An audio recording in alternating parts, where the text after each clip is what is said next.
Good morning. Hello, everyone. This is Richard Norman, and at my age, I don't plan on very much. I don't even buy a long loaf of bread. I'm so old.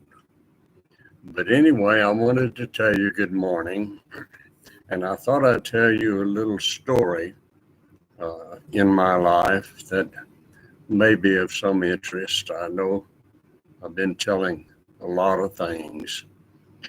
But you see that crooked finger? We were moving one time, and the movers had put us all into the house and everything, and I had paid them. And in the backyard, we had a swing for the children. They were small, and it was disassembled. And the movers asked me if I wanted them to assemble the swing set. And I said, will it cost me extra? And they said, yes, $5. And I thought, well, I can do that. I can save $5. So I told them no. And when I began to assemble that swing set, it collapsed and scissored on that finger and crushed above the middle knuckle. It was just crushed, and the finger was just hanging by. It didn't break the skin, but it was crushed.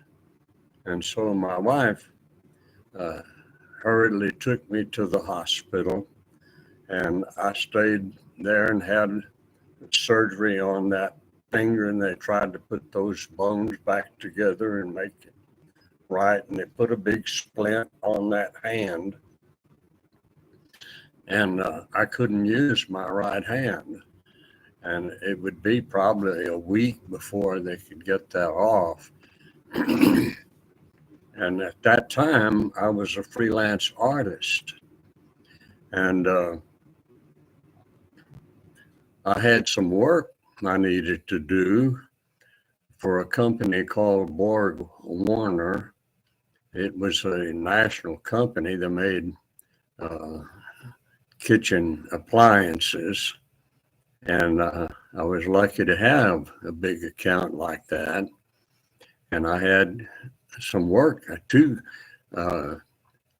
nice ads for magazines I had to do, and they wanted me even to do the magazine insertion orders, and I would get paid for that as well.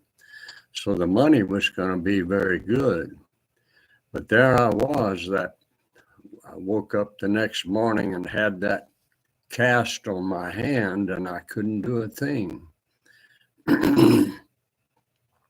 And my wife came in, and I said, I'm in big trouble. I've got work to do on my drawing board, and I can't do it. My hand is just not able. And she said, well, tell me what to do. Maybe I can do it. I said, what?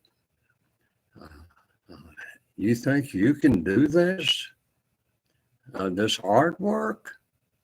And she said, well, I've been watching you for quite a while, and I think I can do that. If you want me to, I'll give it a try and let you see what it is. And I said, well, go ahead, I guess, and try it.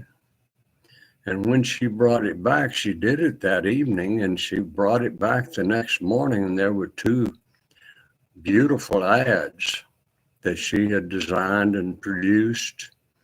And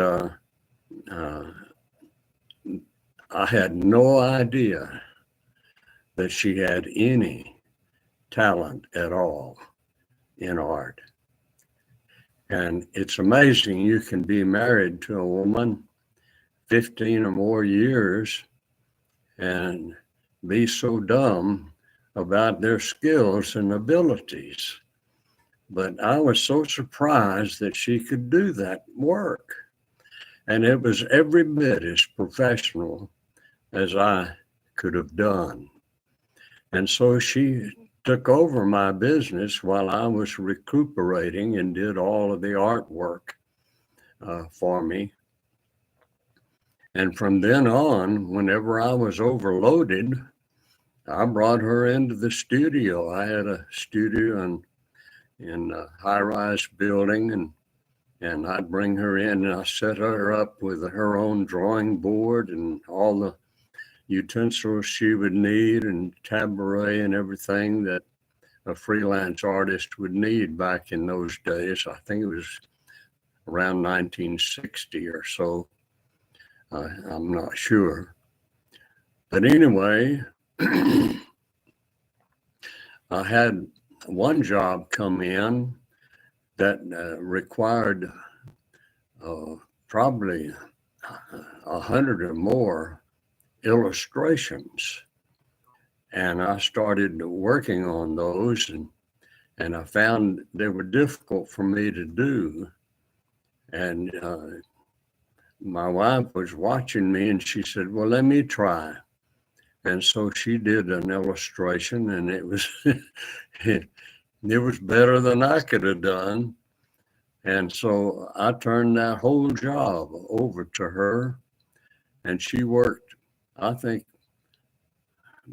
almost a year on that project. There were so many illustrations to do, and they were just perfect. They were wonderful, and the client loved them, and she got as much money as I did because she was in my studio. They didn't know I didn't do them. She didn't put her name on them or anything. I wouldn't put my name on them. They're just illustrations for booklets. But anyway, she did that whole project. And for the rest of our life together, if I needed help, she would come in and sit down at her table and do work along with me. And she got the same top dollar. I charged top dollar as an artist. I played with the big boys, and she did too. And I had no idea when I married her that she had any artistic skill at all. She had never taken art in school. She had never had an art lesson in her life. All she did was, after she married me, she watched me work and do commercial art. And she learned from watching me. And I found out as time went on that she had skills way beyond mine. She could do artwork in 3 dimensions, and I couldn't do that. And she had skills that I was absolutely astounded that she had. She was really something else. And so I thought I'd share that little story with you this morning. And I'm going to try to sing another song. Singing a cappella is not, it doesn't really show the voice. You hear it raw as it is, of course, but when you sing with an orchestra backing you, they cover some of your blemishes as you sing. And then when it's recorded, that recording goes into a mixing system where you mix the sound of the voice with the sound of the background music and make it blend better.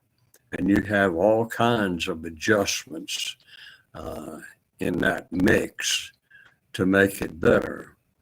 And so my songs would be much better if I had that kind of service. But since I can't do that anymore.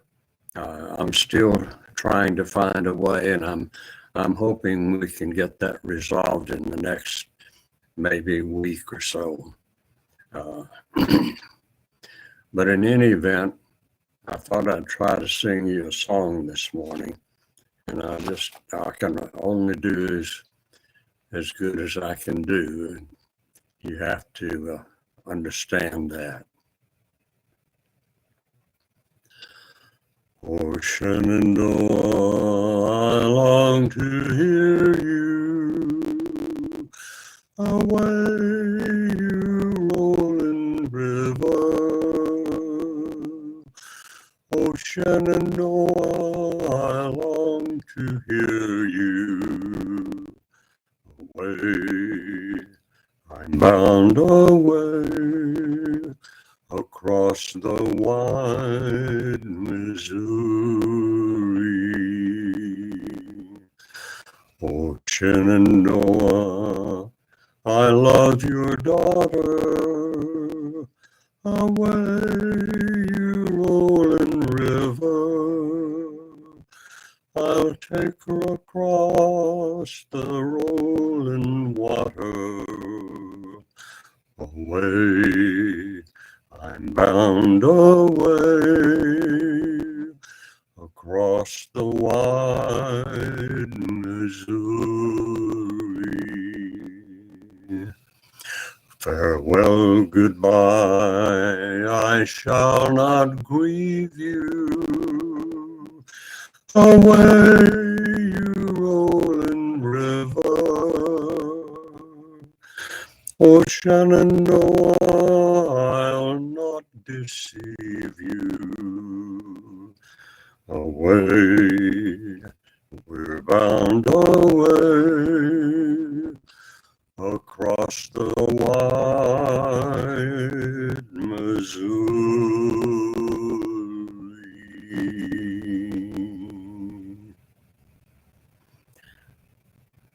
Thank you again if you're watching, and I do appreciate all the comments. I've gotten so many lovely comments, even though I've been talking so much and not singing so much. But I thank you anyway. And until next time, this is Richard Norman saying goodbye.